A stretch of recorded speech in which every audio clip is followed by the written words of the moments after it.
미국 펜타곤에서 사우디의 충격적인 결정으로 인해 비상회의를 열게 되었습니다. 국가 브랜드도 한참 낮은데 한국을 선택하는 게 말이 됩니까? 미국 대신 한국을 선택한 것을 후회할 겁니다. 당시 미국산 무기 도입을 엎드려 절하듯 받아왔었고 과도한 조건과 제한적인 협상이 피눈물을 나게 했습니다. 그때 사우디가 갑자기 새로운 전략 파트너로 대한민국에 150조를 올인한 것. 한국은 완전히 상상도 못할 선택지였습니다. 기존 강대국들이 거부하던 조건들을 한국은 테이블 위에 떡하니 전부 올려놓은 것이었죠. 더 놀라운 점은 이 결정이 단순한 거래가 아니라는 것인데요. 사우디에 도입해왔던 미국 중심 질서는 한국으로 넘어가게 될 것이다. 한국의 데이터와 제안은 선택할 수밖에 없는 조건이었다. 그 한 장의 보고서와 제안은 도대체 무엇이었길래 미국까지 포기하게 만든 것이었을까요? 이야기를 시작하기 앞서 사연 속의 제작에 힘이 되는 구독과 좋아요 부탁드립니다. 한국을 응원하신다면 대한민국 화이팅! 이라고 아래 댓글로 남겨주세요. 저는 국제안보 및 방산시장 분석가 마이클 앤더슨이며 나토 자문연구원으로 12년을 일했고 중동 방산과 에너지 프로젝트를 15년 넘게 분석해왔습니다. 제 경력의 대부분은 유럽과 미국의 방산 기업들을 추적하고 분석하는 데 쏟아부었어요. 독일의 라인메탈, 프랑스의 탈레스, 미국의 록히드 마틴 같은 거대 기업들이 중동 시장을 어떻게 장악하는지, 그들의 무기 체계가 얼마나 우수한지를 보고서로 작성하는 것이 제 일이었습니다. 그리고 솔직히 말씀드리면 저는 한국이라는 나라를 그다지 주목하지 않았습니다. 한국은 제 머릿속에서 가성비 좋은 2등 국가 정도였어요. 독일제나 미국제를 살 예산이 부족할 때 고려하는 대안 정도로 생각했죠. 하지만 그 모든 인식이 완전히 무너진 날이 있었습니다. 러시아가 우크라이나를 침공했고 세계는 순식간에 혼란에 빠졌어요. 저는 두바이에서 열린 긴급 회의에 참석하고 있었습니다. 사우디아라비아와 UAE의 국방 조달 담당자들, 유럽 방산업체 대표들, 그리고 저 같은 분석가들이 한자리에 모였죠. 회의실 분위기는 심각했습니다. 중동 국가들은 이미 수년 전부터 유럽 방산업체들과 대규모 계약을 맺어놓고 있었어요. 탱크, 장갑차, 미사일 방어 시스템 등 수십억 달러 규모의 무기들이 순차적으로 납품될 예정이었습니다. 그런데 전쟁이 터지자 상황이 급변했어요. 독일 업체 담당자가 먼저 입을 열었습니다. 죄송하지만 당분간 납품이 어렵습니다. 프랑스 측도 마찬가지였습니다. 우크라이나 지원이 최우선입니다. 재고를 모두 돌려야 합니다. 회의실에 침묵이 흘렀습니다. 중동 바이어들의 표정이 굳어졌어요. 저는 그 순간의 공기를 또렷이 기억합니다. 유럽의 방산 시스템은 우크라이나 전쟁으로 인해 모든 생산 능력을 전쟁 지원에 쏟아붓고 있었습니다. 독일의 레오파르트 탱크 공장은 가동률 200%를 돌리고 있었지만 그마저도 우크라이나로 향하고 있었어요. 프랑스는 자국 군대 재무장에 모든 역량을 집중하고 있었습니다. 재고는 바닥났고 중동으로 보낼 무기는 사실상 없었던 거죠. 한 UAE 관계자가 떨리는 목소리로 물었습니다. 그럼 우리는 어떻게 합니까? 계약은 이미 체결됐는데요. 대답은 없었습니다. 회의가 끝난 후 저는 호텔 방으로 돌아와 보고서를 검토했어요. 그때 한 분석가가 제출한 자료 맨 아래에 낯선 문장이 적혀 있었습니다. 한국은 즉시 공급 가능. 한국? 저는 잠시 멈칫했습니다. 한국이라는 나라가 방산 시장에서 차지하는 비중은 그리 크지 않았어요. 물론 몇몇 무기 체계가 수출되고 있다는 건 알고 있었지만 유럽이나 미국의 주요 업체들과 비교하면 미미한 수준이었죠. 그런데 즉시 공급이 가능하다니. 저는 반신반의하며 한국 방산에 대한 자료를 찾기 시작했습니다. 그리고 그날 밤 저는 제가 얼마나 무지했는지 깨닫게 되었어요. 한국은 이미 준비돼 있었습니다. 유럽이 냉전 종식 후 방산 투자를 줄이고 평화를 즐길 때 한국은 단 하루도 긴장을 늦추지 않았던 거예요. 북한이라는 변수 때문이었죠. 한국은 70년 넘게 전쟁의 위협 속에서 살아왔고 그 시간 동안 무기를 만들고 비축해왔습니다. 그리고 러시아 우크라이나 전쟁이 터진 순간 유럽은 멈췄지만 한국은 움직일 수 있었던 겁니다. 저는 그 보고서를 읽으며 생각했습니다. 독일은 멈췄고 프랑스는 준비돼 있지 않았다. 하지만 보고서 맨 아래 낯선 나라 이름이 적혀 있었다. 한국. 솔직히 말해 그땐 기대하지 않았습니다. 하지만 그날 이후 제가 믿던 방산 질서는 산산이 부서졌습니다. 다음 날 아침 사우디 측 담당자로부터 연락이 왔어요. 한국 기업들과 접촉 중입니다. 앤더슨 씨도 분석에 참여해 주시겠습니까? 저는 흔쾌히 수락했습니다. 호기심이 생겼거든요. 이 나라가 정말로 유럽을 대체할 수 있을까? 성능은 어떨까? 가격은 정말 경쟁력이 있을까? 그리고 무엇보다 왜 지금까지 저는 한국을 주목하지 않았을까? 저는 그때 몰랐습니다. 이 질문들이 제 인생 전체의 관점을 바꿔놓을 거라는 사실을요. 한국이라는 나라는 단순히 가성비 좋은 무기를 만드는 나라가 아니었습니다. 이 나라는 생존을 위해 싸워왔고 그 싸움이 세계 최고 수준의 기술로 이어진 나라였어요. 저는 그 진실을 목격하게 될 참이었습니다. 그리고 그 진실 앞에서 저는 제 자신이 얼마나 오만했는지 깨닫게 될 것이었습니다. 회의실을 나서며 저는 창밖을 바라봤습니다. 두바이의 마천루들이 석양 아래 빛나고 있었어요. 중동은 언제나 강자의 편에 서는 곳이었습니다. 돈이 있는 곳, 힘이 있는 곳, 기술이 있는 곳으로 향했죠. 그런데 지금 그 방향이 바뀌고 있었습니다. 유럽이 아니라 한국으로. 저는 그 변화의 의미를 아직 완전히 이해하지 못했습니다. 하지만 곧 알게 될 것이었습니다. 이 변화가 단순한 시장의 흐름이 아니라 세계 질서의 균열이라는 사실을요. 한국과의 첫 미팅은 며칠 후 리야드에서 열렸습니다. 저는 사우디 국방부 건물 회의실에 앉아 한국 방산기업 대표단을 기다리고 있었어요. 솔직히 말하면 기대보다는 의구심이 컸습니다. 유럽 업체들과 일하면서 익숙해진 거만함과 형식주의가 한국 측에서도 나타나지 않을까 생각했거든요. 하지만 문이 열리고 그들이 들어왔을 때 분위기가 달랐습니다. 한국 대표단은 정확히 약속 시간에 도착했고 준비된 자료는 빈틈없었어요. 그들은 인사를 건넨 뒤 곧바로 본론으로 들어갔습니다. 저희가 제안 드릴 수 있는 무기 체계는 다음과 같습니다. 프레젠테이션이 시작됐어요. K2 흑표 전차, K9 자주포, 청웅 방공 시스템, 그리고 각종 장갑차와 미사일 체계들. 저는 자료를 넘기며 놀라움을 감추지 못했습니다. 성능 수치가 유럽제와 대등하거나 일부 항목에서는 오히려 앞서 있었거든요. 그런데 가격은 거의 절반 수준이었습니다. 이 가격이 정확합니까? 제가 물었습니다. 한국 측 담당자가 고개를 끄덕였습니다. 네, 정확합니다. 그리고 납기도 보장할 수 있습니다. 납기 보장. 이 단어가 그 순간 얼마나 중요했는지 아실 겁니다. 유럽 업체들은 납기를 지키지 못하고 있었고 중동은 안보 공백을 우려하고 있었으니까요.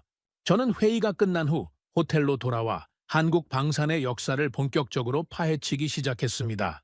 그리고 놀라운 사실을 발견했어요. 한국의 무기는 시장이 아니라 전장에서 태어났습니다. 1970년대로 거슬러 올라갑니다.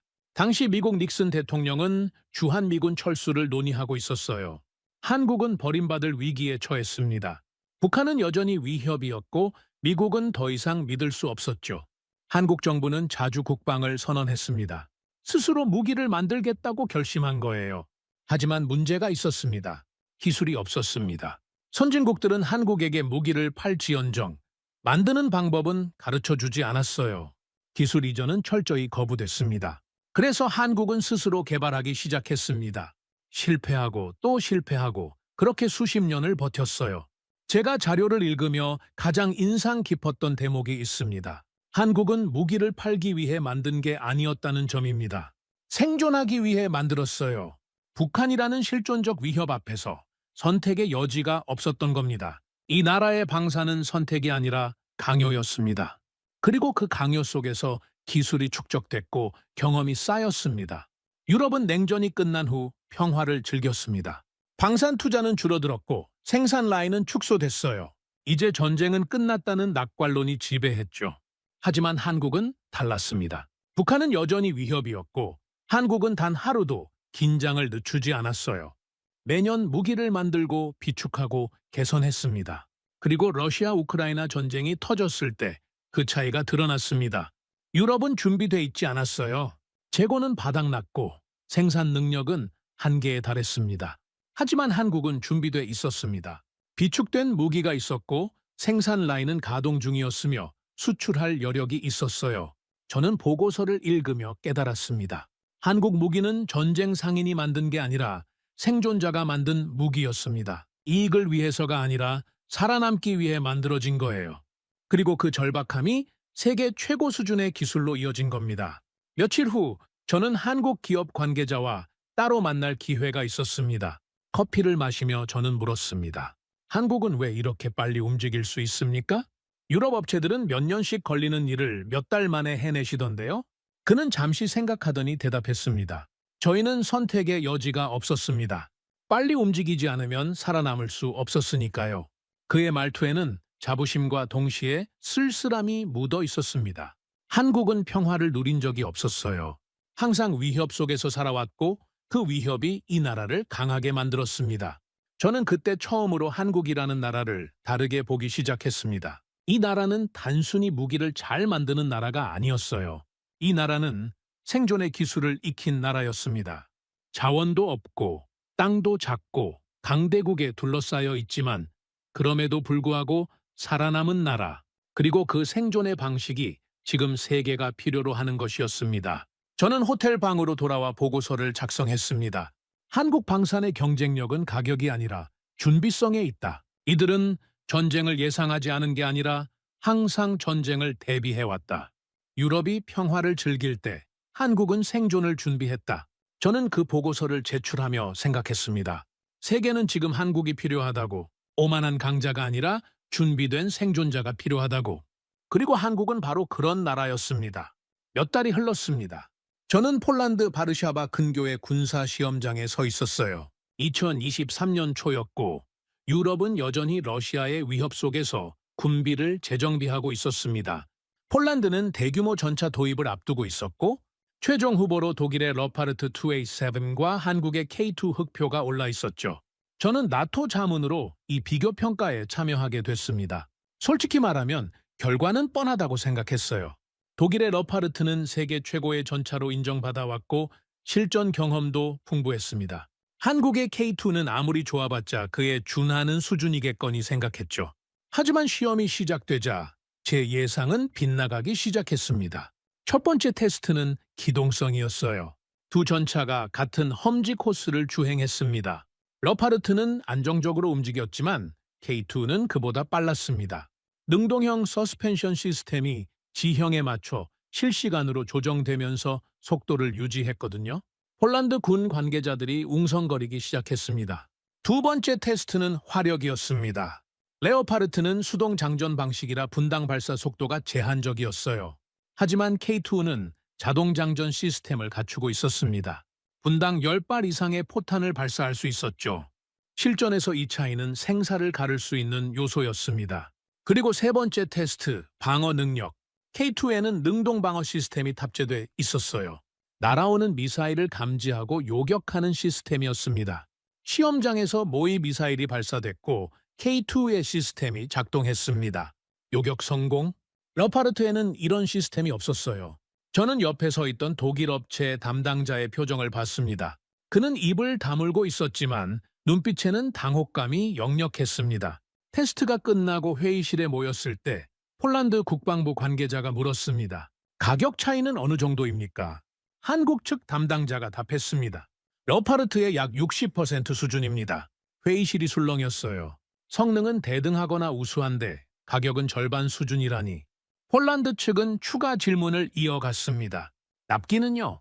계약 후 18개월 이내 첫 배치 가능합니다. 독일 측은 최소 3년을 제시하고 있었습니다. 저는 그 순간 이것이 단순한 가성비가 아니라는 걸 깨달았어요. 이것은 가성능이었습니다. 같은 값에 더 좋은 성능이 아니라 더 적은 값에 더 좋은 성능이었던 겁니다.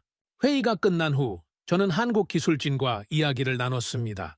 어떻게 이런 성능을 구현할 수 있었습니까? 한 엔지니어가 담담하게 대답했습니다. 필요했으니까요. 북한의 전차가 계속 진화하고 있었고 저희는 그보다 앞서야 했습니다. 선택의 여지가 없었어요. 또다시 그 말이었습니다. 선택의 여지가 없었다. 한국의 모든 기술 발전은 이 절박함에서 나온 것이었습니다. 며칠 후 폴란드는 K2 도입을 공식 발표했어요. 180대 규모의 대규모 계약이었습니다. 유럽 언론들은 충격에 빠졌죠. 독일 방산의 자존심 무너졌다는 헤드라인이 쏟아졌습니다. 저는 보고서를 작성하며 한 문장을 썼습니다. 한국 무기의 진짜 경쟁력은 성능표에 나타나지 않는다. 그것은 실전에서 증명된 설계 철학과 고객의 필요를 이해하는 유연함에 있다. 하지만 동시에 저는 씁쓸함을 느꼈습니다. 이렇게 뛰어난 성능에도 불구하고 한국은 여전히 2등급 취급을 받고 있었거든요. 중동의 바이어들은 여전히 말했습니다. 독일제를 살 돈이 있으면 독일제를 산다. 한국제는 예산이 부족할 때 고려한다. 평가 결과는 정반대인데도 말이죠. 저는 그 불합리함에 분노했습니다. 제가 한국인도 아닌데 억울했어요. 그리고 깨달았습니다. 이것은 기술의 문제가 아니라 인식의 문제라는 걸, 국가 브랜드라는 보이지 않는 벽이 한국을 가로막고 있었던 겁니다. 폴란드 평가를 마치고 저는 다시 중동으로 돌아왔습니다. UAE 아부다비에서 열린 방산 전시회에 참석하기 위해서였어요. 거대한 전시장에는 세계 각국의 방산 업체들이 부스를 차리고 있었습니다. 미국, 독일, 프랑스, 영국, 그리고 한국. 저는 전시장을 돌아다니며 각 부스의 분위기를 관찰했습니다. 미국과 독일 부스는 항상 붐볐어요. 중동 바이어들이 몰려들었고 담당자들은 여유로운 표정으로 설명을 이어갔습니다. 그들의 태도에는 자신감이 넘쳤죠. 아니, 자신감이라기보다는 오만함에 가까웠습니다. 우리 제품을 사고 싶으면 줄을 서시오라는 분위기였어요. 반면 한국 부스는 달랐습니다. 방문객은 적었고 담당자들은 한 명 한 명에게 정성껏 설명했습니다. 자료도 더 많이 준비돼 있었고 질문에 대한 답변도 즉각적이었어요. 저는 한국 부스 앞에서 멈춰 섰습니다. 전시된 K2 전차 모형 옆에 성능 비교표가 붙어 있었어요. 레오파르트, 에이브람스와의 비교 데이터였는데 모든 항목에서 동등하거나 우수했습니다. 가격은 명시돼 있지 않았지만 제가 알기론 절반 수준이었죠. 그때 옆에서 2명의 사우디 바이어가 지나가며 대화하는 소리가 들렸습니다. 한국제도 괜찮아 보이네. 그래도 우리 상사는 독일제를 선호하실 거야. 안전하니까. 성능은 비슷한데? 브랜드가 다르지. 한국은 아직 뭐랄까 믿음이 덜 가. 저는 그 대화를 들으며 주먹을 쥐었습니다. 믿음이 덜 간다니. 폴란드에서 독일제를 압도한 그 성능을, 우크라이나에서 실전 검증된 그 기술을 그들은 믿지 못한다는 겁니까? 저는 한국 부스 담당자에게 다가갔습니다. 그는 40대 후반으로 보이는 남성이었고 피곤한 표정이었어요. 힘드시죠? 제가 물었습니다. 그는 쓴웃음을 지었습니다. 익숙합니다. 저희는 늘 이렇게 일해왔으니까요. 억울하지 않으세요? 성능은 최고인데 여전히 2등급 취급받잖아요. 그는 잠시 침묵하다가 대답했습니다. 억울하죠. 하지만 어쩌겠습니까? 세상이 그렇습니다. 저희는 그저 할 수 있는 일을 할 뿐입니다. 저는 그의 눈빛에서 체념을 봤습니다. 하지만 동시에 굴하지 않는 의지도 봤어요. 그래도 변하고 있습니다. 그가 덧붙였습니다. 10년 전만 해도 저희 부스에 오는 사람이 거의 없었어요. 지금은 적어도 관심은 갖습니다. 천천히, 아주 천천히지만 변하고 있습니다. 저는 고개를 끄덕였습니다. 전시회가 끝난 후 저는 오랜 지인인 UAE 국방부 관계자와 저녁을 먹었어요. 그는 20년 넘게 방산 조달 업무를 해온 베테랑이었습니다. 식사 중에 저는 물었습니다. 솔직히 물어봅니다. 한국제와 독일제, 성능이 비슷하다면 어떤 걸 선택하시겠습니까? 그는 잠시 고민하더니 답했습니다. 독일제요. 왜죠? 안전하니까요. 독일제를 샀다가 문제가 생기면 그건 독일 탓입니다. 하지만 한국제를 샀다가 문제가 생기면 그건 제 탓이 되죠. 왜 검증되지 않은 제품을 샀느냐는 질문을 받게 됩니다. 저는 이해했습니다. 이것은 합리적 선택의 문제가 아니었어요. 정치적 안전의 문제였습니다. 하지만 요즘은 분위기가 바뀌고 있습니다. 그가 덧붙였습니다. 젊은 세대 관료들은 다릅니다. 그들은 데이터를 봅니다. 성능을, 가격을, 납기를 봅니다. 브랜드만 보지 않아요. 그럼 한국에게 기회가 있다는 말씀이신가요? 기회 정도가 아닙니다. 이미 변화는 시작됐어요. 폴란드가 K2를 선택한 게 우연이라고 생각하십니까? 아닙니다. 세계가 깨닫기 시작한 겁니다. 한국이 진짜라는 걸. 저는 호텔로 돌아와 생각에 잠겼습니다. 한국 기업인들이 얼마나 오랫동안 이 불합리함을 견뎌왔을까? 성능은 최고인데 2등급 취급받는 굴욕을, 값은 절반인데도 신뢰받지 못하는 억울함을 그들은 참았습니다. 불평하지 않고 포기하지 않고 묵묵히 자신들의 길을 걸었어요. 마치 직장을 다니는 아버지처럼 당장 그만두고 싶어도 가족을 위해 참듯이 한국은 그렇게 참으며 신뢰를 쌓아왔습니다. 한 번에 한 계약씩, 한 번에 한 납품씩, 그리고 그 참음이 지금 결실을 맺기 시작한 겁니다. 저는 노트북을 켜고 보고서를 작성했습니다. 한국 방산의 진짜 경쟁력은 기술이 아니라 끈기다. 그들은 세계가 인정할 때까지 포기하지 않았다. 그리고 이제 세계가 인정하기 시작했다. 하지만 저는 알고 있었습니다. 이 변화가 쉽지 않을 거라는 걸. 국가 브랜드라는 벽은 여전히 높고 견고했으니까요. 그럼에도 한국은 나아가고 있었습니다. 천천히, 하지만 확실하게. 그리고 저는 그 여정을 지켜보고 있었습니다. 한 명의 관찰자로서, 그리고 점점 더 깊어지는 존경심을 가진 증인으로서 1년이 지났습니다. 2024년 봄, 저는 사우디아라비아 리야드의 왕궁 근처 회의실에 앉아 있었어요. 이번 미팅은 평범한 비즈니스 회의가 아니었습니다. 사우디 왕실의 고위 인사가 직접 참석하는 전략 회의였죠. 회의 주제는 사우디의 방산 육성 계획이었습니다. 저는 자문 역할로 초청받았고 한국 기업 대표단도 함께 자리했어요. 회의실 분위기는 진지했습니다. 사우디 측 수석 대표가 먼저 입을 열었습니다. 우리는 더 이상 무기를 사기만 하는 나라로 남고 싶지 않습니다. 그의 목소리에는 확고한 의지가 담겨 있었어요. 사우디아라비아가 원하는 것은 메이드 인 코리아가 아닙니다. 메이드 인 사우디아라비아입니다. 저는 그 순간 중동 국가들의 진짜 목표가 무엇인지 명확히 이해했습니다. 그들은 단순한 구매자가 아니라 생산자가 되길 원했던 거예요. 회의가 진행되면서 사우디 측은 구체적인 요구사항을 제시했습니다.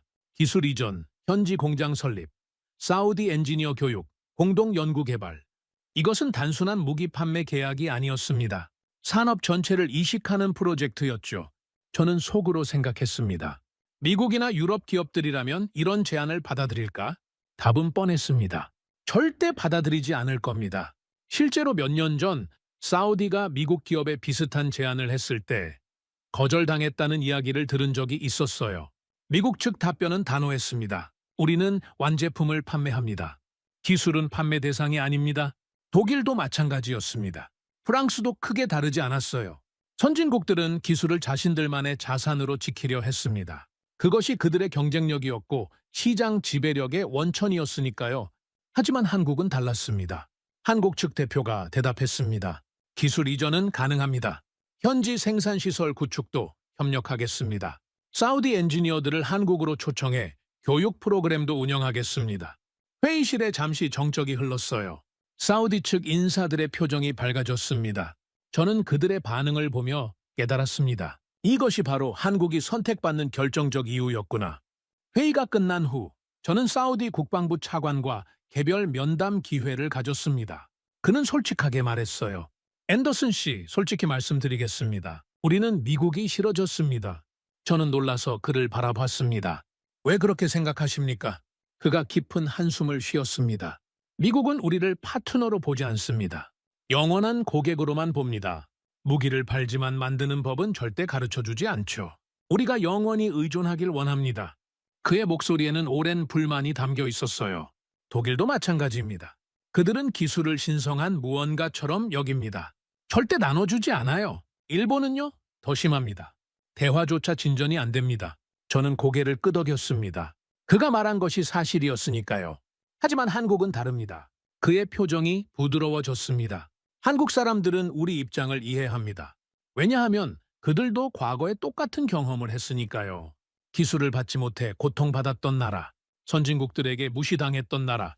그래서 그들은 압니다. 우리가 무엇을 원하는지. 저는 잠시 생각했습니다. 한국의 역사가 떠올랐어요. 1970년대 미국에게 버림받을 뻔했던 순간 기술 이전을 거부당하고 스스로 개발해야 했던 절박함. 그 경험이 지금 한국의 강점이 되고 있었습니다. 차관이 계속 말했습니다. 중국도 기술 이전을 제안합니다. 하지만 중국은 너무 큽니다. 너무 강력하고 부담스러워요. 그들과 협력하면 우리가 종속될 것 같은 두려움이 있습니다. 일본은 어떻습니까? 제가 물었습니다. 그가 고개를 저었습니다. 일본은 너무 느립니다. 답답해요? 결정하는 데만 몇 년이 걸리고 실행은 더 오래 걸립니다. 우리에겐 시간이 없어요. 석유가 영원하지 않다는 걸 알고 있습니다. 그래서 한국입니까? 네, 한국은 빠릅니다. 유연하고 우리 말을 들어주고 함께 성장하자는 태도를 보입니다. 그게 우리가 원하는 파트너예요. 저는 그 말을 들으며 고개를 끄덕였습니다. 한국은 무섭지 않은 나라였습니다. 역사적으로 다른 나라를 침략하거나 지배한 적이 없었어요. 식민 지배를 당한 경험은 있지만 남에게 한 적은 없었죠. 그래서 중동 국가들은 한국을 신뢰할 수 있었습니다. 한국과 협력해도 언젠가 배신당하거나 종속되지 않을 거라는 믿음이 있었던 거예요. 며칠 후 저는 UAE 두바이로 이동했습니다. 그곳에서도 비슷한 회의가 열렸어요. UAE 역시 방산산업 육성을 국가 전략으로 추진하고 있었습니다. 회의에서 한 UAE 관계자가 흥미로운 말을 했습니다. 우리는 한국처럼 되고 싶습니다. 저는 눈썹을 치켜 올렸습니다. 한국처럼요? 네. 자원 없이도 성공한 나라, 석유 한 방울 없이 세계 10대 경제 강국이 된 나라. 그게 바로 우리의 목표입니다. 그의 말에는 진심이 담겨 있었어요. 중동 산유국들은 깨닫고 있었습니다. 석유는 영원하지 않다는 것을.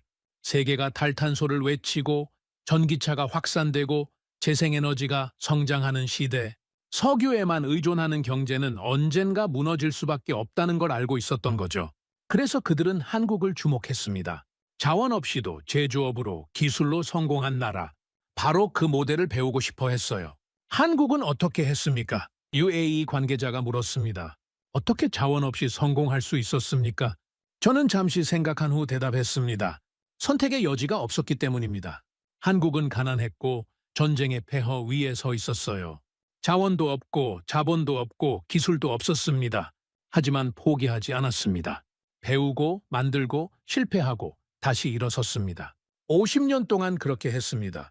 관계자가 고개를 끄덕였습니다. 우리도 그렇게 하고 싶습니다. 그래서 한국이 필요합니다. 우리에게 가르쳐 줄 수 있는 나라. 저는 회의실을 나서며 생각했습니다.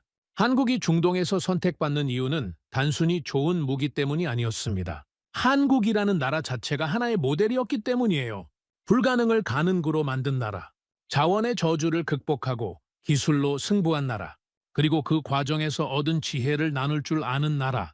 중동은 바로 그런 한국을 원했던 겁니다. 하지만 저는 걱정이 됐습니다. 호텔방으로 돌아온 저는 노트북 앞에 앉아 생각에 잠겼어요. 한국이 중동에 기술을 이전하는 것, 그것이 과연 현명한 선택일까? 역사는 이미 답을 보여준 적이 있었습니다. 1990년대 후반 프랑스는 한국에 TGV 기술을 이전해 줬습니다. 당시 한국은 고속철도 기술이 전무했고 프랑스의 도움이 절실했어요. 계약이 체결됐고 프랑스 기술진이 한국에 왔습니다. 하지만 프랑스는 핵심 기술을 숨겼습니다. 겉으로는 기술 이전이라 했지만 실제로는 조립 기술만 가르쳐 줬어요. 설계의 핵심, 제어 시스템의 원리, 소재 기술 같은 것들은 철저히 보호했습니다. 프랑스는 계산했던 거죠. 한국이 영원히 프랑스에 의존하게 만들려고. 하지만 한국은 포기하지 않았습니다. 프랑스가 가르쳐주지 않는 기술을 스스로 개발하기 시작했어요. 수많은 실패와 시행착오를 거쳤습니다. 연구진들은 밤을 새워가며 문제를 풀어냈고 정부는 막대한 예산을 쏟아부었습니다. 그리고 마침내 KTX 산천이 탄생했습니다. 순수 한국 기술로 만든 고속열차였어요. 성능은 프랑스 TGV와 대등했고 일부 기술은 오히려 앞섰습니다. 프랑스는 충격에 빠졌습니다. 자신들이 키운 호랑이가 이제 경쟁자가 된 겁니다. 한국은 이제 프랑스 없이도 고속철도를 만들 수 있었고 심지어 해외에 수출까지 하기 시작했어요. 프랑스 입장에서는 배신감마저 느꼈을 겁니다. 우리가 도와줬더니 이제 경쟁자가 되다니. 하지만 그건 프랑스의 오만이었습니다. 진짜 기술 이전을 했다면 한국은 파트너로 남았을 거예요. 하지만 핵심을 숨겼기에 한국은 스스로의 길을 갈 수밖에 없었던 겁니다. 저는 이 사례를 떠올리며 걱정했습니다. 중동도 똑같이 할 수 있지 않을까? 한국으로부터 기술을 받아 배우고 발전시켜서 결국 한국의 경쟁자가 되는 것. 사우디와 UAE는 자본이 넘쳤습니다. 최고의 인재들을 전 세계에서 스카우트할 수 있었어요. MIT, 스탠퍼드, 옥스퍼드 출신 엔지니어들이 중동으로 모여들고 있었습니다. 그들에게 한국의 기술까지 더해진다면 충분히 독자적인 방산 강국이 될 수 있었습니다. 저는 한국 기업 관계자와 만났습니다. 그는 50대 중반의 베테랑 엔지니어였어요. 커피를 마시며 저는 조심스럽게 물었습니다. 걱정되지 않으십니까? 기술을 이전해 줬다가 나중에 경쟁자가 될 수도 있는데요. 그는 쓴웃음을 지었습니다. 걱정되죠. 당연히 걱정됩니다. 그런데도 하십니까? 선택의 여지가 없어요. 또다시 그 말이었습니다. 그가 설명을 이어갔습니다. 한국은 내수 시장이 작습니다. 우리나라 인구로는 방산 산업을 지탱할 수 없어요. 수출하지 않으면 기업이 살아남을 수 없습니다. 저는 고개를 끄덕였습니다. 그리고 설령 중동이 경쟁자가 된다 해도 그때까지 우리는 더 앞서 가야 합니다. 그의 눈빛이 날카로워졌어요. 프랑스가 우리를 얕봤던 것처럼 우리는 중동을 얕보지 않습니다. 그들이 성장할 거라는 걸 알고 있어요. 그래서 우리는 멈추지 않습니다. 계속 개발하고 계속 혁신합니다. 멈추는 순간 끝이니까요. 저는 감탄했습니다. 한국 기업들은 순진하지 않았어요. 위험을 알고 있었지만 그럼에도 나아가고 있었습니다. 왜냐하면 그게 살아남는 길이었으니까요. 그리고 솔직히 말씀드리면 그가 목소리를 낮췄습니다. 우리가 주는 기술이 전부는 아닙니다. 핵심 중의 핵심은 여전히 우리가 가지고 있어요. 프랑스가 우리에게 했던 것처럼 우리도 일정 부분은 보호합니다. 저는 이해했습니다. 한국도 배웠던 거예요. 프랑스로부터, 미국으로부터, 모든 선진국들로부터 기술 이전이라는 이름 아래 숨겨진 계산법을. 그래서 한국도 똑같이 하고 있었습니다. 주도의 전부를 주지는 않고 가르치되 핵심은 남기고 그 사이에 더 앞선 기술을 개발하고 하지만 위험은 여전히 존재합니다. 제가 말했습니다. 중동 국가들이 한국처럼 스스로 개발해낼 수도 있잖아요. 그가 한숨을 쉬었습니다. 그럴 수도 있죠. 우리도 그렇게 했으니까요. 하지만 그건 우리가 통제할 수 있는 영역이 아닙니다. 우리가 할 수 있는 건 그들보다 항상 앞서가는 것뿐입니다. 저는 커피를 마시며 생각했습니다. 한국은 호랑이를 키우고 있었습니다. 언젠가 자신을 위협할 수도 있는 호랑이를. 하지만 그것이 한국이 선택한 길이었어요. 위험을 감수하면서라도 시장을 확보하고 산업을 키우고 살아남는 길. 그리고 저는 깨달았습니다. 이것이 바로 생존자의 방식이라는 것을. 강자는 위험을 회피합니다. 편안한 자리를 지키려 하죠. 하지만 생존자는 위험을 감수합니다. 위험을 피하면 도태되고 감수해야 살아남을 수 있으니까요. 한국은 그렇게 살아왔습니다. 그리고 지금도 그렇게 살아가고 있었어요. 저는 호텔방으로 돌아와 보고서를 작성했습니다. 한국의 기술 이전 전략은 양날의 검이다. 미래의 경쟁자를 키울 수 있지만 그것이 현재를 살아가는 유일한 방법이기도 하다. 한국은 이 위험을 알면서도 전진한다. 왜냐하면 멈추는 것이 더 큰 위험이기 때문이다. 저는 키보드에서 손을 떼고 창밖을 바라봤습니다. 중동의 밤하늘에 별이 총총했어요. 그 별들을 보며 저는 생각했습니다. 한국이 키우는 호랑이가 언젠가 돌아올까? 아니면 한국은 그 호랑이보다 더 빨리 진화할까? 시간만이 답을 줄 것이었습니다. 하지만 한 가지는 확실했습니다. 한국은 멈추지 않을 거라는 것. 그리고 그 끈질긴 전진이야말로 한국의 진짜 힘이라는 것. 2025년 여름이었습니다. 저는 사우디아라비아 리야드 외곽의 건설 현장에 서 있었어요. 한국 기업이 건설 중인 방산 공장 부지였습니다. 사막 한가운데 거대한 철골 구조물이 솟아오르고 있었고 수백 명의 인부들이 땀을 흘리며 일하고 있었죠. 섭씨 45도가 넘는 폭염 속에서였습니다. 저는 현장 사무실로 들어가 한국인 현장 소장을 만났어요. 그는 50대 초반으로 보이는 남성이었고 얼굴은 사막의 태양에 그을려 있었습니다. 힘드시죠? 제가 물었습니다. 그는 물을 한 모금 마시며 웃었습니다. 익숙합니다. 중동에서 일한 지 벌써 20년이 넘었으니까요. 20년이요? 네. 1990년대 후반부터 중동을 오갔습니다. 건설, 플랜트, 이제는 방산까지. 중동이 제2의 고향 같습니다. 저는 그의 피곤한 눈빛을 봤습니다. 20년 넘게 가족과 떨어져 사막에서 일한 사람의 눈빛이었어요. 쉽지 않으셨을 것 같은데요. 제가 조심스럽게 말했습니다. 그가 고개를 끄덕였습니다.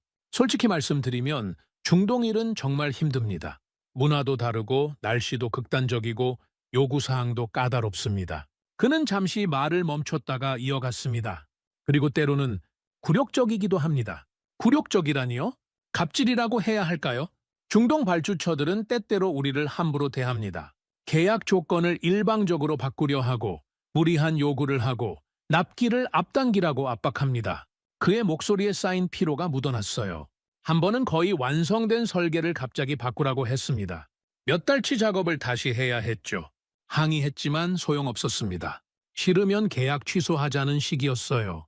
저는 그의 이야기를 들으며 가슴이 답답해졌습니다. 그런데도 계속하십니까? 그가 쓴웃음을 지었습니다. 회사 다니는 아버지들 다 그렇지 않습니까? 당장 회사를 때려치우고 싶은 마음이 굴뚝 같지만 가족을 생각하면 참게 됩니다. 그는 창밖을 바라봤습니다. 저도 마찬가지입니다. 한국의 방산산업을 생각하면, 우리 회사를 생각하면, 여기서 일하는 직원들을 생각하면 참게 됩니다. 저는 그 순간 깨달았습니다. 한국의 중동 진출은 화려한 성공 스토리만이 아니었다는 것을, 그 이면에는 이렇게 참고 견디는 수많은 사람들이 있었던 거예요. 현장 소장이 말을 이었습니다. 유럽이나 미국 기업들은 이런 대우를 받으면 그냥 나가버립니다. 우리는 이런 식으로 일하지 않는다고 하면서요. 그들은 여유가 있으니까요. 하지만 한국은 다릅니까? 우리는 여유가 없습니다. 수출하지 않으면 살 수 없어요. 그래서 참습니다. 누가 성질 없습니까? 다 있죠. 하지만 참는 겁니다. 그는 물을 한 모금 더 마셨습니다. 하지만 그렇게 참으며 쌓이는 게 있습니다. 무엇이죠? 그 신뢰요. 우리가 약속을 지킨다는 것, 끝까지 책임진다는 것, 문제가 생기면 밤을 새워서라도 해결한다는 것, 그게 쌓이면 신뢰가 됩니다. 저는 고개를 끄덕였습니다. 며칠 후 저는 한국 기업의 중동 지사를 방문했습니다. 두바이 시내의 한 오피스 빌딩이었어요. 그곳에서 일하는 한국인 직원들을 만났습니다.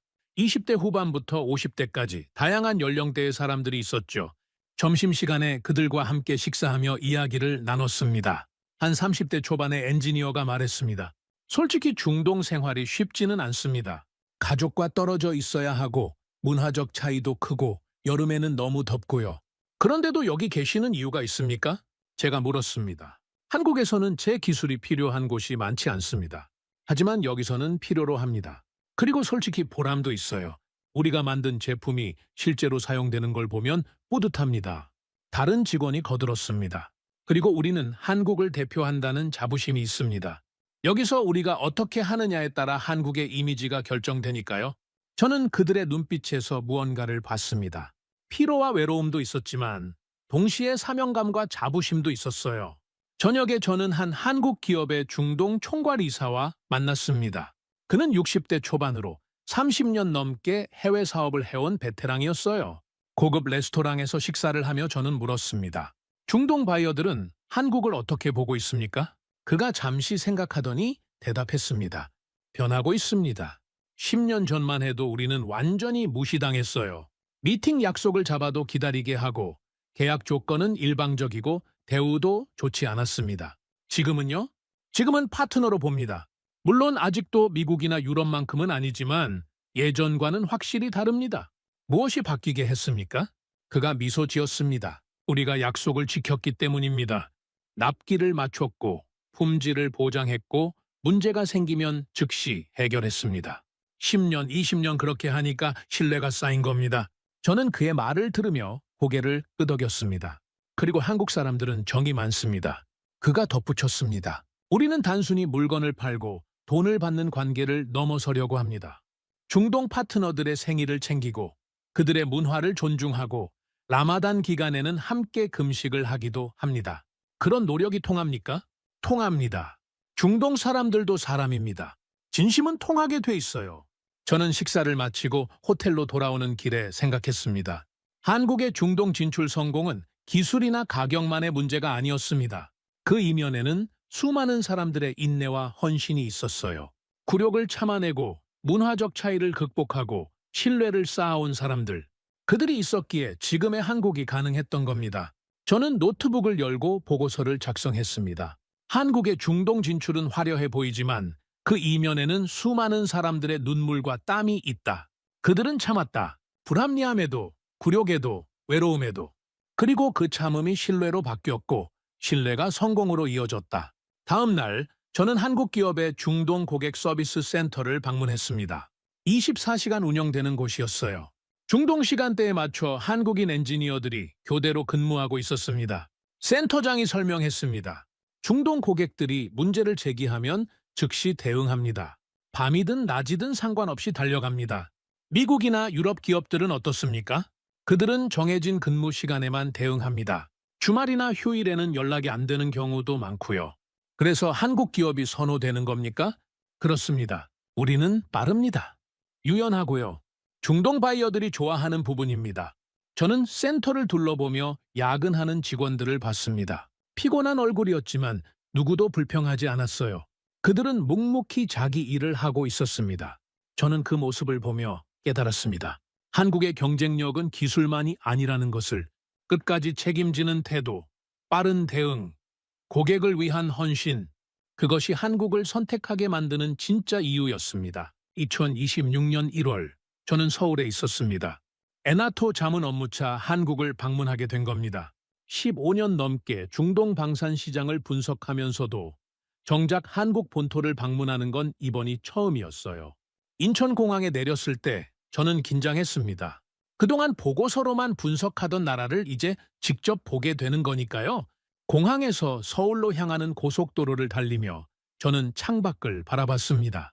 깔끔한 도로, 질서전견한 교통체계, 곳곳에 솟아오른 현대식 빌딩들, 이 모든 것이 70년 전만 해도 폐허였다는 사실이 믿기지 않았어요. 첫 일정은 한국의 방산기업 본사 방문이었습니다. 경기도 어느 산업단지에 위치한 거대한 공장이었어요. 공장장이 저를 안내했습니다. 이곳이 K2 전차를 생산하는 라인입니다. 거대한 공장 내부에서 수십 대의 전차가 조립되고 있었습니다. 로봇 팔들이 정밀하게 움직이고 기술자들이 세심하게 점검하고 있었어요. 놀랍습니다. 제가 감탄했습니다. 이 모든 기술이 자체 개발입니까? 대부분 그렇습니다. 초기에는 외국 기술을 참고했지만 지금은 90% 이상이 우리 기술입니다. 공장장이 자랑스럽게 말했습니다. 저는 생산 라인을 따라 걸으며 각 공정을 살펴봤습니다. 장갑 제작, 엔진 조립, 화력 시스템 통합, 전자 장비 설치, 모든 과정이 체계적이고 정밀했어요. 한 달에 몇 대를 생산할 수 있습니까? 제가 물었습니다. 최대 가동 시 월 15대 정도 가능합니다. 필요하면 더 늘릴 수도 있고요. 저는 놀랐습니다. 유럽 업체들은 월 5대에서 7대 정도가 평균이었거든요. 어떻게 이런 생산 속도가 가능합니까? 우리는 항상 전쟁을 대비해왔습니다. 공장장이 진지하게 대답했습니다. 북한의 위협은 언제나 현실입니다. 그래서 우리는 빠르게 생산할 수 있는 체계를 갖춰야 했어요. 여유를 부릴 수 없었습니다. 또다시 그 말이었습니다. 여유를 부릴 수 없었다. 선택의 여지가 없었다. 한국의 모든 것이 이 절박함에서 나왔습니다. 다음 날 저는 한국 국방부 관계자들과 회의를 가졌습니다. 서울 용산의 한 회의실에서였어요. 회의 주제는 한국의 방산 수출 전략이었습니다. 한 국방부 관계자가 프레젠테이션을 시작했습니다. 한국 방산의 목표는 단순한 수출이 아닙니다. 우리는 파트너십을 구축하고 있습니다. 화면에 세계 지도가 나타났어요. 중동, 유럽, 아시아, 남미 곳곳에 한국 방산의 협력 지점들이 표시돼 있었습니다. 우리는 각 지역의 필요에 맞춰 맞춤형 솔루션을 제공합니다. 단순히 무기를 파는 게 아니라 함께 성장하는 파트너가 되려고 합니다. 저는 화면을 보며 생각했습니다. 이것이 한국의 전략이구나. 강자처럼 군림하는 게 아니라 파트너로서 함께 가는 것. 회의가 끝난 후 한 국방부 관계자와 개별 면담을 가졌습니다. 그는 40대 후반의 정책 담당자였어요. 솔직히 물어보겠습니다. 제가 말했습니다. 한국은 왜 이렇게 방산에 집중합니까? 다른 산업도 많은데요. 그가 잠시 생각하더니 대답했습니다. 생존 때문입니다. 한국은 항상 위협 속에서 살아왔습니다. 북한은 여전히 핵무기를 개발하고 있고 주변 강대국들 사이에서 균형을 잡아야 합니다. 그는 창밖을 바라봤습니다. 그리고 세계 질서가 변하고 있습니다. 미국 트럼프 대통령은 과거는 중요하지 않다고 말합니다. 그는 동맹에게 기여를 요구하죠. 한국이 기여할 수 있다라는 말씀입니까? 네. 우리는 방산으로, AI로, 원전으로, 우주 기술로 기여할 수 있습니다. 그래서 미국에게 필요한 동맹으로 남을 수 있어요. 그의 목소리에 긴장감이 묻어났습니다. 하지만 언젠가 우리가 쓸모 없어지면 그럼 버려질 수도 있습니다. 냉혹한 현실입니다. 저는 그의 솔직함에 놀랐습니다. 그래서 우리는 멈출 수 없습니다. 계속 발전하고 계속 기여하고 계속 필요한 나라로 남아야 합니다. 저는 고개를 끄덕였습니다. 한국은 알고 있었습니다. 세계가 얼마나 냉혹한지, 동맹이라는 이름 뒤에 숨겨진 이해관계를 그래서 준비하고 있었던 거예요. 며칠 후 저는 판문점을 방문했습니다. 남북 분단의 현장이었죠. DMZ 철책선 너머로 북한 땅이 보였습니다. 가이드가 설명했습니다. 저 너머에 북한군이 주둔하고 있습니다. 항상 긴장 상태입니다. 저는 철책선을 바라보며 깨달았습니다. 한국에게 평화는 한 번도 당연한 것이 아니었다는 것을. 매일이 위협이었고 매일이 전쟁 직전이었어요. 그 긴장 속에서 70년을 버텨온 나라. 그리고 그 긴장이 이 나라를 강하게 만들었습니다. 서울로 돌아오는 길에 저는 한강을 바라봤습니다. 겨울 해가 강물에 반짝이고 있었어요. 강 너머로 서울의 스카이라인이 펼쳐져 있었습니다. 롯데월드타워, 63빌딩, 남산타워. 이 모든 것이 자원 하나 없는 나라에서 이뤄낸 기적이었습니다. 저는 생각했습니다. 한국은 방산만 잘하는 나라가 아니었습니다. 반도체, 조선, 자동차, 전자, 문화 콘텐츠. 모든 분야에서 세계적 경쟁력을 갖춘 나라였어요. 어떻게 이것이 가능했을까? 답은 명확했습니다. 선택의 여지가 없었기 때문입니다. 자원도 없고 땅도 작고 강대국에 둘러싸인 나라. 살아남으려면 강해져야 했고 강해지려면 발전해야 했어요. 그래서 한국은 멈추지 않았습니다. 귀국 전날 밤 저는 호텔방에서 마지막 보고서를 작성했습니다. 한국은 준비돼 있었다. 유럽이 평화를 즐길 때 한국은 전쟁을 대비했다. 세계가 안주할 때 한국은 발전했다. 그리고 지금 세계가 한국을 필요로 한다. 저는 문장을 하나 더 추가했습니다. 한국의 성공은 운이 아니라 준비의 결과다. 이 나라는 70년 동안 생존을 위해 싸워왔고 그 싸움이 세계 최고 수준의 기술과 산업을 만들어냈다. 그리고 마지막 문장을 썼습니다. 세계는 이제 한국을 다시 봐야 한다. 가성비 좋은 2등 국가가 아니라 준비된 생존자로서 그리고 미래를 이끌어갈 파트너로서. 저는 보고서를 저장하고 창밖을 바라봤습니다. 서울의 야경이 빛나고 있었어요. 이 나라는 아름다웠습니다. 하지만 그 아름다움 뒤에는 수많은 사람들의 희생과 헌신이 있었습니다. 그리고 그것이 바로 한국의 진짜 모습이었습니다. 화려하지만 치열하고 성공적이지만 절박한 그렇게 살아온 나라. 그리고 앞으로도 그렇게 살아갈 나라. 저는 한국을 떠나며 확신했습니다. 이 나라는 멈추지 않을 것이라고. 그리고 세계는 계속 한국을 필요로 할 것이라고. 서울을 떠나 런던으로 돌아온 저는 이상한 기분이 들었습니다. 15년 넘게 방산시장을 분석해왔지만 이번처럼 깊이 생각에 잠긴 적은 없었어요. 한국이라는 나라가 제 안에서 계속 맴돌았습니다. 런던 사무실로 복귀한 첫날, 저는 나토 본부에서 온 긴급회의 요청을 받았습니다. 브뤼셀로 가는 유로스타를 타고 가며 저는 회의 자료를 검토했어요. 주제는 유럽 방산 산업의 재건이었습니다. 러시아 우크라이나 전쟁 이후 유럽의 방산 능력이 얼마나 취약한지 드러났고 이를 복구하기 위한 전략 회의였죠. 회의실에는 각국의 방산 전문가들이 모여 있었습니다. 독일, 프랑스, 영국, 이탈리아 대표들이었어요. 회의가 시작되자 독일 대표가 먼저 발언했습니다. 우리는 생산 능력을 2배로 늘려야 합니다. 하지만 최소 5년은 걸릴 것입니다. 프랑스 대표가 거들었습니다. 인력도 문제입니다. 숙련된 기술자들이 부족합니다. 저는 손을 들었습니다. 질문 하나 하겠습니다. 우리가 5년 동안 재건하는 동안 한국은 어디까지 갈까요? 회의실이 조용해졌어요. 한국은 지금 폴란드에 수백 대의 전차를 납품하고 있습니다. 중동 국가들과는 수십억 달러 규모의 계약을 체결했고요. 그들은 멈추지 않습니다. 독일 대표가 불편한 표정으로 말했습니다. 하지만 한국은 여전히 우리만큼의 기술력은 없습니다. 저는 고개를 저었습니다. 그렇지 않습니다. 제가 직접 폴란드 테스트 현장에서 봤습니다. K2 전차는 레오파르트 2A7과 대등하거나 일부 영역에서 우수합니다. 회의실이 술렁였습니다. 게다가 가격은 절반이고 납기는 절반입니다. 우리가 5년을 준비하는 동안 한국은 이미 세계 시장을 장악할 겁니다. 영국 대표가 물었습니다. 그럼 어떻게 해야 합니까? 저는 잠시 침묵했습니다. 사실 답은 없었어요. 유럽은 이미 늦었습니다. 평화를 즐기며 방산 투자를 줄인 대가를 치르고 있었던 거죠. 회의가 끝난 후 저는 프랑스 대표와 커피를 마셨습니다. 그는 60대의 베테랑 분석가였어요. 솔직히 말하면 그가 한숨을 쉬었습니다. 우리는 한국을 얕봤습니다. 1990년대에 TGV 기술을 이전해 줄 때만 해도 그들이 영원히 우리에게 의존할 거라 생각했죠.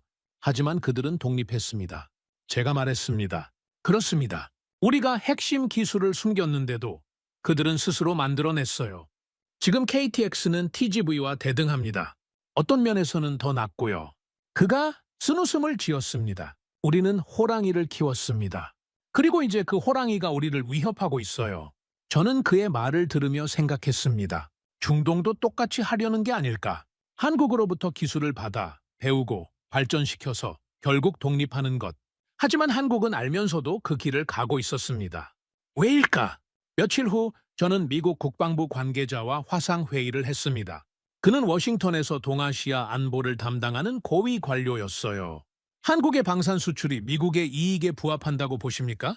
그가 직설적으로 물었습니다. 저는 잠시 고민했습니다. 단기적으로는 그렇습니다.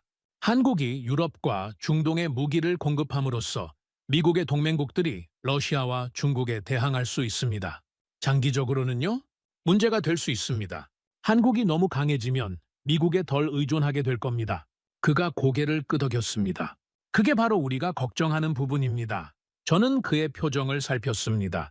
하지만 한국을 억제할 수는 없습니다. 제가 말했습니다. 한국은 이미 자립 능력을 갖췄어요.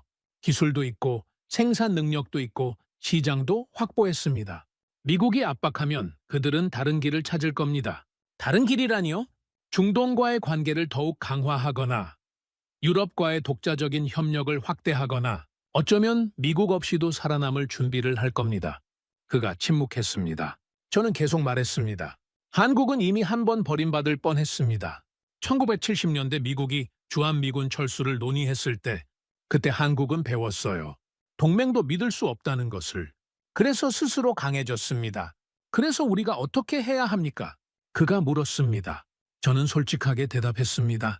한국을 진짜 파트너로 대해야 합니다. 일방적인 요구가 아니라 상호 존중하는 관계로요. 그렇지 않으면 한국은 떠날 겁니다. 회의가 끝난 후 저는 생각에 잠겼습니다. 세계 질서가 변하고 있었습니다. 미국 중심의 일방적인 체제는 더 이상 작동하지 않았어요. 동맹국들도 이제는 자신의 목소리를 내기 시작했고 한국은 그 선두에 있었습니다. 다음 주 저는 다시 중동으로 날아갔습니다. 사우디아라비아에서 열리는 방산 전시회에 참석하기 위해서였어요. 전시회장에 들어서자 놀라운 광경이 펼쳐졌습니다. 한국 부스가 가장 크고 화려했어요. 2년 전만 해도 구석에 작은 부스를 차렸던 한국이 이제는 중앙홀을 차지하고 있었습니다. 미국과 유럽 부스보다 더 많은 사람들이 몰려 있었어요. 저는 한국 부스로 걸어갔습니다.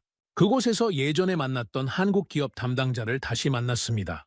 앤더슨 박사님, 오랜만입니다. 그가 반갑게 인사했습니다. 많이 달라졌네요. 제가 부스를 둘러보며 말했습니다. 네, 2년 전과는 확실히 다릅니다. 이제는 바이어들이 먼저 찾아옵니다. 기분이 어떠십니까? 그가 잠시 생각하더니 대답했습니다. 감개무량합니다. 20년 넘게 무시당하고 2등 취급받고 그렇게 살아왔는데 이제는 인정받는 것 같아요. 그의 눈가가 촉촉해졌습니다. 하지만 여전히 갈 길이 멉니다. 우리는 만족하지 않습니다. 계속 나아가야 해요. 저는 그의 손을 잡았습니다. 당신들은 충분히 해냈습니다. 자랑스러워 하셔도 됩니다. 그날 저녁, 저는 사우디 왕실 고위 인사와 만찬을 가졌습니다. 그는 사우디의 방산 육성 프로젝트를 총괄하는 사람이었어요. 한국과의 협력은 어떻게 진행되고 있습니까? 제가 물었습니다. 완벽합니다. 그들은 약속을 지킵니다. 납기도 맞추고 기술 이전도 성실하게 진행하고 있어요. 그가 만족스러운 표정으로 말했습니다. 10년 후 사우디를 상상해 보십시오. 우리는 자체 방산 산업을 갖출 겁니다. Made in Saudi Arabia. 그게 우리의 꿈입니다. 한국이 그 꿈을 도와주고 있군요. 그렇습니다. 한국은 우리를 이해합니다. 왜냐하면 그들도 같은 길을 걸어왔으니까요. 저는 고개를 끄덕였습니다. 하지만 염려되는 부분도 있지 않습니까? 제가 조심스럽게 물었습니다. 언젠가 사우디가 독립하면 한국과 경쟁하게 될 수도 있는데요. 그가 웃었습니다. 물론입니다. 하지만 그게 성장 아닙니까? 한국도 그렇게 성장했어요. 선진국들로부터 배우고 독립하고 이제는 선생님이 됐습니다. 저는 그의 말에 깊이 공감했습니다. 이것이 건강한 관계였습니다. 일방적인 의존이 아니라 함께 성장하는 파트너십. 한국은 그것을 이해하고 있었고 중동도 그것을 원하고 있었습니다. 2026년 1월 말 저는 런던 사무실에서 최종 보고서를 작성하고 있었습니다. 15년간의 연구와 관찰을 정리하는 작업이었어요. 제목은 이렇게 정했습니다. 한국 방산의 부상 준비된 생존자가 세계를 바꾸다. 보고서를 쓰며 저는 지난 몇 년간의 여정을 돌이켜봤습니다. 처음 한국을 알게 된 두바이의 그 긴급 회의, 폴란드 시험장에서 목격한 K2의 성능, 중동 현장에서 만난 한국 기업인들의 땀과 눈물, 서울에서 느낀 이 나라의 저력, 모든 것이 하나의 이야기로 연결됐습니다. 한국은 팔기 위해 무기를 만든 나라가 아니었습니다. 살아남기 위해 만들었고 그 준비가 지금 세계를 살리고 있었어요.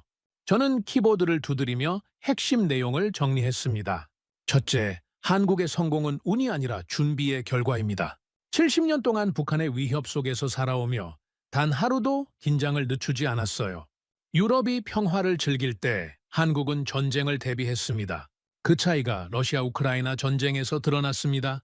둘째, 한국의 경쟁력은 기술만이 아닙니다. 유연함, 빠른 실행, 고객에 대한 존중, 끝까지 책임지는 태도. 이 모든 것이 한국을 선택하게 만드는 이유였어요. 셋째, 한국은 파트너로서 신뢰할 수 있습니다. 다른 나라를 침략한 역사가 없고 기술 이전에 유연하며 함께 성장하려는 태도를 보입니다. 중동 국가들이 한국을 선택하는 결정적 이유였죠. 넷째, 한국의 전략은 위험을 감수합니다. 기술 이전으로 미래의 경쟁자를 키울 수 있지만 그것이 지금 살아남는 방법이에요. 그리고 한국은 경쟁자가 성장하는 동안 더 앞서 나갈 준비를 하고 있습니다. 다섯째, 세계 질서가 변하고 있습니다. 미국 중심의 일방적 체제는 약화되고 한국 같은 중견 강국들이 부상하고 있어요. 앞으로의 세계는 협력과 상호 존중의 네트워크로 재편될 것입니다.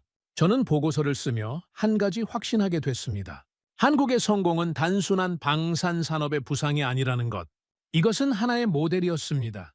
자원 없이도 작은 나라라도 절박함을 힘으로 바꾸면 성공할 수 있다는 증명. 그리고 그 모델은 전 세계 많은 나라들에게 희망을 주고 있었습니다. 보고서의 마지막 장을 쓰기 시작했습니다. 결론 및 전망. 저는 신중하게 문장을 선택했습니다. 나는 오랫동안 강대국의 무기만 분석해왔습니다.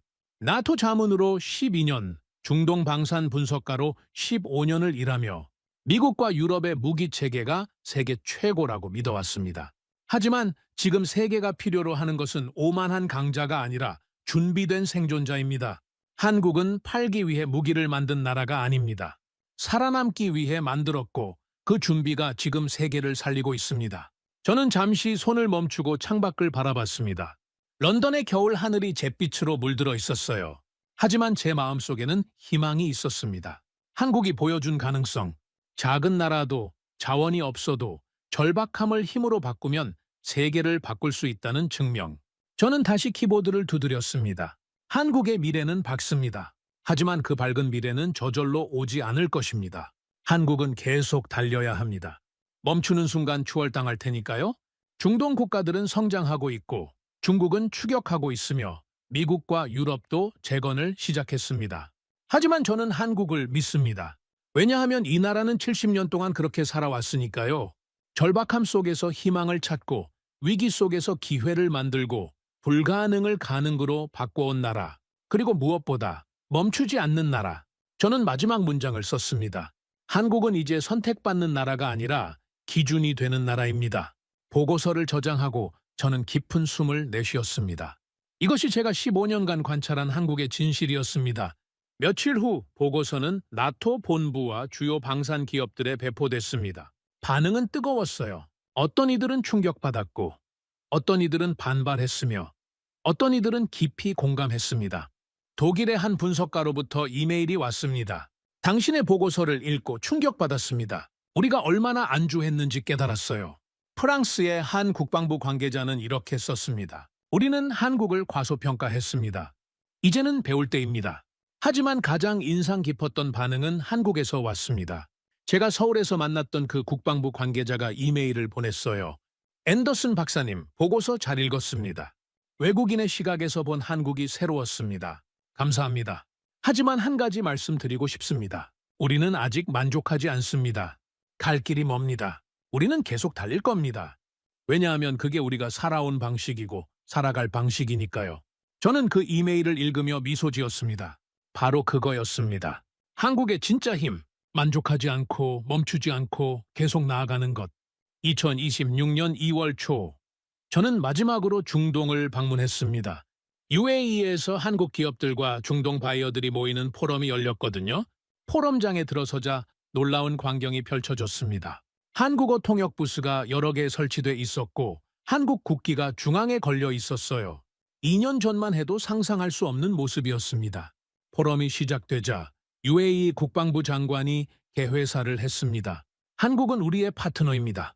함께 성장하고 함께 미래를 만들어갈 파트너입니다. 우리는 한국으로부터 배웁니다. 자원 없이도 성공할 수 있다는 것을, 절박함을 힘으로 바꿀 수 있다는 것을. 박수가 터져 나왔습니다. 저도 함께 박수를 쳤어요. 그리고 깨달았습니다. 이것이 바로 한국이 세계에 주는 선물이라는 것을. 기술이나 무기가 아니라 희망과 가능성, 작은 나라도 할 수 있다는 증명. 포럼이 끝난 후 저는 호텔 방으로 돌아와 노트북을 열었습니다. 개인 블로그의 마지막 글을 쓰기로 했어요. 제목은 한국에게 배운 것들이었습니다. 나는 한국이라는 나라를 처음 알게 된 지 4년이 됐다. 그 4년 동안 나는 이 나라로부터 많은 것을 배웠다. 첫째, 준비의 힘. 유럽이 놀 때 준비한 나라가 위기에서 승리한다. 둘째, 끈기의 힘. 20년, 30년을 참고 견디면 결국 인정받는다. 셋째, 겸손의 힘. 강해져도 파트너를 존중하는 나라가 진짜 강한 나라다. 넷째, 위기를 기회로 바꾸는 힘. 절박함은 약점이 아니라 강점이 될 수 있다. 다섯째, 멈추지 않는 힘. 만족하지 않고 계속 나아가는 나라가 미래를 만든다. 저는 마지막 문단을 썼습니다. 나는 오랫동안 강대국만 분석해왔다. 하지만 이제 안다. 세계의 미래는 강대국이 아니라 준비된 생존자들이 만든다는 것을. 그리고 한국은 그 선두에 있다. 글을 올리고 저는 창밖을 바라봤습니다. 두바이의 밤하늘에 별이 빛나고 있었어요. 그 별들을 보며 저는 생각했습니다. 한국의 여정은 계속될 것이고 저는 그 여정을 지켜볼 것이라고. 한 명의 관찰자로서, 그리고 깊은 존경심을 가진 증인으로서. 여러분은 어떻게 생각하십니까? 한국이 세계 방산 시장에서 이룬 성취, 그리고 앞으로 나아갈 방향에 대해. 자원 하나 없던 나라가 전쟁의 폐허에서 일어나 이제는 세계가 주목하는 기술 강국이 된 대한민국. 그 저력은 어디서 나온 것일까요? 바로 포기하지 않는 정신, 준비하는 자세, 그리고 끝까지 책임지는 태도에서 나온 것입니다. 우리는 이 나라의 국민으로서 자랑스러워해도 됩니다. 구독과 좋아요로 응원해 주시면 더욱 재미있는 이야기로 찾아뵙겠습니다. 해외 감동 사연을 소개해드리는 스페셜 코리아였습니다. 감사합니다.